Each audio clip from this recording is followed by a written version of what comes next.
Assalamualaikum warahmatullahi wabarakatuh. Perkenalkan nama saya Lutfi Rahman, NIM saya 19 12 1380.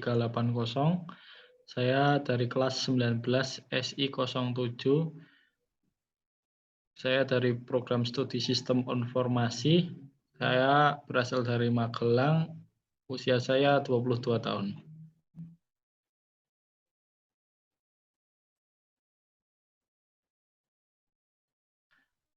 Di sini saya berkeinginan ingin menjadi pemimpin dari Globalized Trade.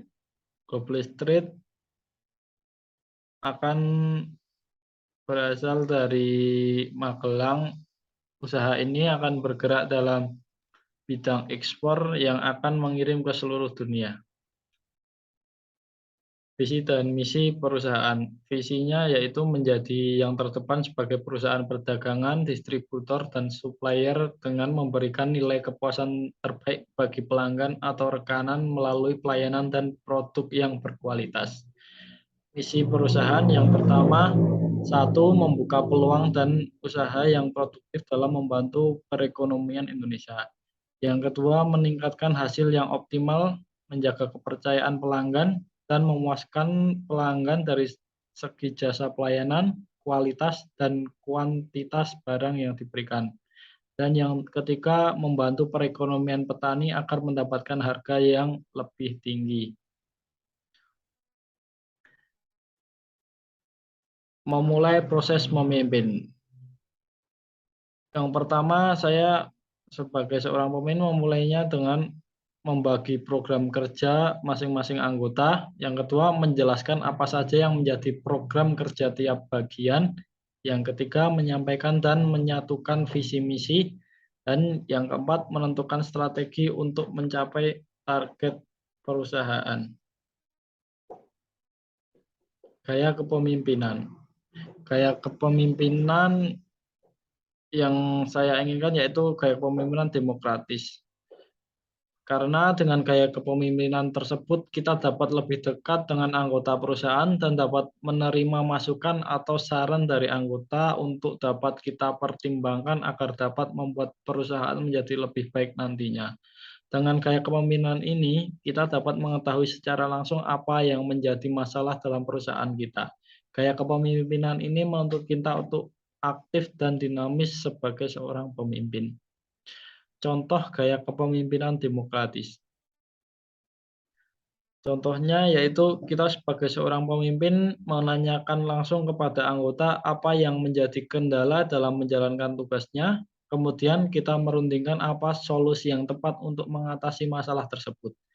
Anggota lain bisa memberikan saran kepada kita untuk menyelesaikan masalah yang ada dan agar dapat mencapai apa yang sudah ditargetkan oleh perusahaan. Proses menjelaskan kepada anggota atau pengikut agar bisa mencapai visi dan misi. Yang pertama, kita sebagai pemimpin harus menjelaskan secara jelas dan rinci apa yang menjadi visi dan misi perusahaan kita. Kemudian kita harus menjelaskan bagaimana strategi yang sudah kita rencanakan untuk mencapai target dari visi dan misi tersebut dengan membuat timeline agar target dapat tercapai tepat waktu. Selain itu, kita tentu sebagai pemimpin dengan gaya demokratis, kita menerima saran atau masukan dari anggota bagaimana strategi yang mereka punya dan apakah bisa diimplementasikan dalam perusahaan kita atau tidak. Dan tentunya apabila ada anggota yang bertanya, kita harus menjawab dengan jelas agar tidak terjadinya kesalahpahaman dengan anggota. Cara menghadapi masalah yang datang baik dari internal maupun eksternal. Hal yang utama dalam menghadapi masalah tentunya kita harus memahami apa yang menjadi masalah tersebut. Dari mana datangnya masalah tersebut, internal atau eksternal, dan mendiskusikan bagaimana cara pemecahan dari masalah tersebut. Tentu agar tidak adanya penumpukan masalah, kita harus sering melakukan evaluasi terhadap kinerja anggota dan segera menyelesaikan dengan baik apabila ada masalah yang datang. Dalam menghadapi apabila ada masalah yang datang, kita sebagai pemimpin tidak boleh menyalahkan atau menyudutkan satu pihak, tetapi kita harus mengajak bersama-sama agar dapat memecahkan masalah yang ada dan agar tidak terjadi lagi masalah di kemudian hari. Contoh dan solusi pemecahan masalah. Contoh masalah yaitu permintaan barang meningkat tetapi barang yang tersedia terbatas atau kurang. Solusi pemecahan masalah tersebut yaitu kita harus mendiskusikan dengan anggota untuk mencari kekurangan barang yang kita butuhkan di tempat lain tetapi dengan tidak mengabaikan dari kualitas barang tersebut. Kita harus menjaga kualitas barang yang sesuai dengan standar perusahaan kita. Hal ini agar kita dapat tetap memenuhi permintaan pembeli tetapi tidak mengecewakan pembeli karena kualitas yang berbeda. Langkah-langkah konkret yang harus dilakukan agar perusahaan atau organisasi tetap eksis di era milenial dan digitalisasi. Yang pertama yaitu menggunakan media sosial untuk pengiklanan. Yang kedua yaitu membuat website yang simpel namun menarik dan mengandung informasi yang lengkap. Yang ketiga, membuat konten yang menarik dan informatif.